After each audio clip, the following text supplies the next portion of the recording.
I've also been reading a lot about ancient seers from ancient Mexico, sorcerers they call themselves.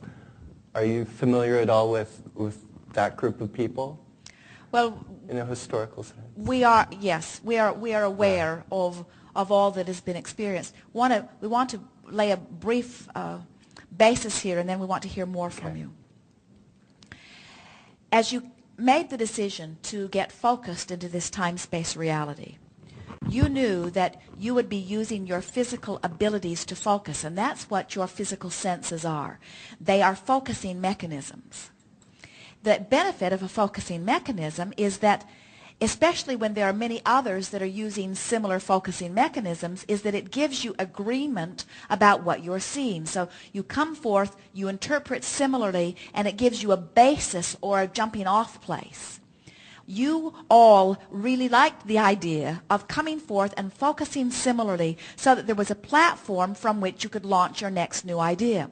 Because there is not only benefit from the stability that gives birth to the new idea, but there is satisfaction in that feeling of motion from one place to the other. In other words, this feeling of expansion is so delicious.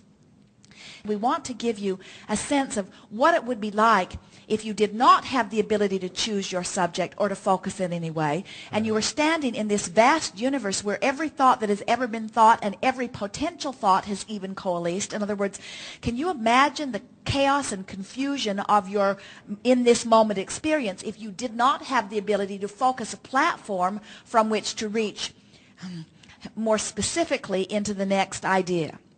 So that's what this physical time-space reality is all about. It's a jumping off point. And these people that through history have come to be known as seers or even sorcerers or witches, or those people who learned to manipulate energy in ways that others did not know how to, what they were in every case were just those beings who learned how to focus the energy. In other words, they were focusers of energy. And really that's what we're talking about here. We're talking about focusing energy. Now we want to come back, and if we get too far from where you think you're going with this, rein us back in. But we want to talk just a little bit about where you began with this idea of seer, because we think that in discussing this just a little bit, it will get to the heart of something that is bigger. When you look into a physical environment and you use your physical eyes, you have learned over time to focus your eyes in a specific way, even though there are all kinds of other things that most of you usually do not see. It does not mean they are not there. It means that you have not trained yourself to see them. It's like your dog can hear things that you can't hear. And the fact that you can't hear them doesn't mean they are not there. It means you have not yet trained your ears to hear them. Your dog can smell things that you can't smell and maybe wouldn't want to. And it's not because those things are not there. It is because you have not trained or developed your decipherer as specifically as the beast that is having that experience.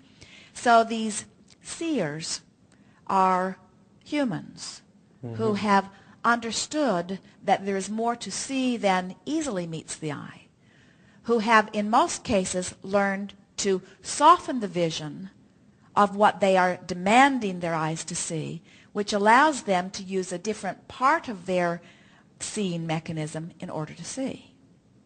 And those words that we have offered you there, it is true of all aspects of seeing. It requires looking at something from a different vantage point in order to afford yourself interaction with it in a different way.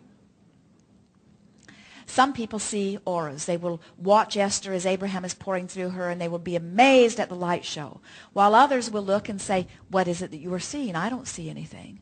It is a very common thing for someone to know that there is a presence in the room, and just because others in the room could not see does not mean that there was not something there that she was sensing. Very often, someone will catch something out of the corner of their eye, something very real.